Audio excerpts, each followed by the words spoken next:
So, voluntarily giving up my completely guaranteed staff nursing hours to go on a per diem schedule may or may not have been one of my best ideas that I've had this year. Because at the time of this video right now, I'm like broke and out of work, and also may just be a little over dramatic in those past two statements I just made. But we're going to get into all of that. Hey everyone, my name is Whitney. I'm a registered nurse, and in today's video, we're going to talk about the downside of working completely per diem as a nurse. So let's get into it. So just a little background. I started working as a registered nurse in May of 2021. I started through a new grad residency program, and basically after completing my 1-year residency, working nearly full-time, so like 32 to 36 hours a week.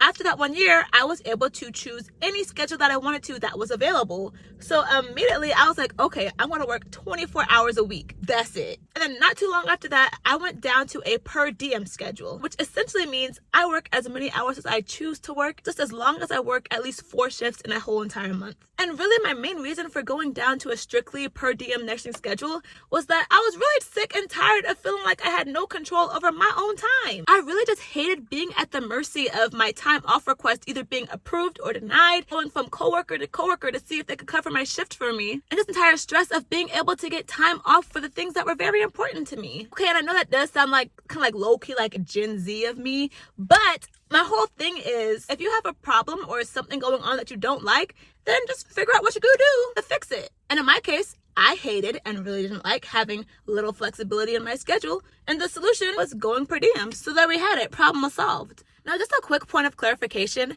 per diem nursing and PRN nursing are technically two different things, but they're often like used interchangeably sometimes. I put a link in the description that describes it a little bit clearer. In my case, my hospital calls it a per diem position when really technically it's like a PRN position, and PRN basically means as needed. So what that means is that I work when the hospital needs me to work, and if the hospital doesn't need me to work, then I don't work. But I have the flexibility and the power to say when I do want to work though. And that's where the flexibility of a per diem position comes into play. But anyways, for the sake of this video, even though it's a PRN position technically, I'm just going to call it per diem because that's what I always call it anyways. Anyhow, so at the time that I decided to go per diem, I was actually working at a pretty understaffed hospital inside of my hospital system. We were in the midst of flu season, winter vacations, holidays, all of that stuff. So we were just so short of nurses like all the time. Like the staffing office would literally be like calling us while we're at work, talking about some, hey, can you please stay up for overtime? Please, we need somebody. It just got so crazy at some points. Not even just flu season though, but like even that summer, like when hospitals are usually a little less busy and there's like a lower census in the hospital, we were still super short staffed because at the time there's like a little COVID wave going around where like a lot of nurses were out sick, but then there's also nurses on their summer vacations. Just the need for people to cover shifts was just so abundant. So basically in my short time of being a nurse so far,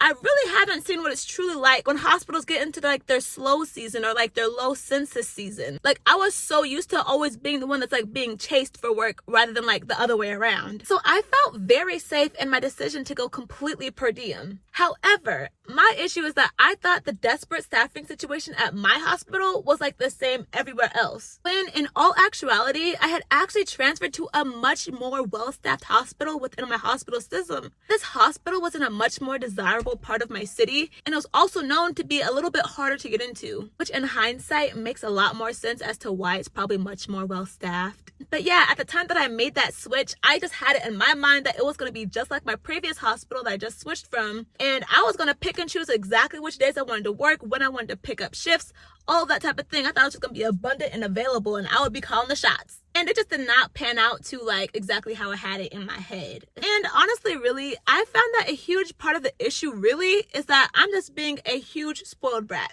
if I'm being honest. And a lot of that really just stems from my failure in my expectation management. Like I said, I really thought that I was going to be calling the shots of like when I is and when I ain't about to work. So although I have seen some shifts available to work, a lot of times I'm like, oh cool, a shift to work. Oh, but no, I'm not working swing shift. Or like, oh yeah, no, I'm taking this weekend off, so I'm not taking that Saturday shift. Or I'll be like, oh yeah, no, I just got back from Vegas. I need like 3 days to recover, so I'm not picking up shifts on any of these 3 days. So like lately, I've been passing like a lot of available shifts, and then by the time that I feel like, yeah, okay, let's go. Like I'm ready to work. Let's do it. Then suddenly it's just like crickets. And suddenly it's just like no shifts. And suddenly I'm like just broken out of a job. Which, okay, not really broken out of a job, but like I've been on like literally as of today, like a whole 10-day hiatus of working an actual shift. So yeah, basically a combination of like my princess preferences and like a decreased need for staff has led me to a 10-day stretch of no shifts to work.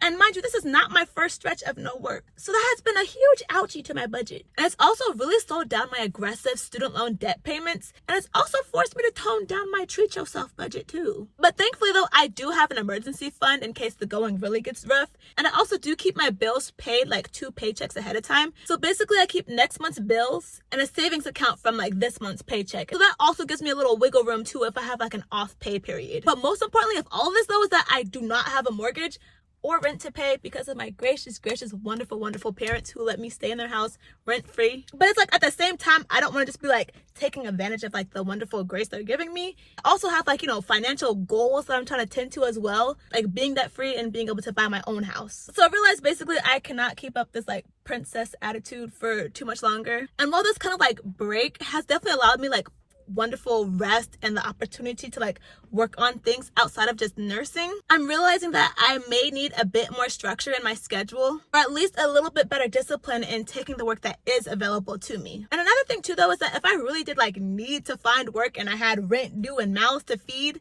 there certainly is like many options available for me to work as a nurse, especially one with like 2 years of experience this far. But your girl is just a little picky right now. But anyhow, at the end of the day, right now I absolutely really do enjoy the flexibility that I have in my life working fully per diem right now. But this little 10-day like work hiatus is definitely making me rethink my priorities a little bit. We may have to make some changes here. But anyhow, that's all I have for now. Thank you so much for watching. If you enjoyed the video, make sure to leave a like. And if you'd like to hear more, go ahead and subscribe. Also, comment below and let me know what your thoughts are on this whole like per diem lifestyle. And if you're feeling that like free and flexible life, or if you prefer benefits and consistency. But anyways, thanks again for watching and I'll see you in the next one. Peace out.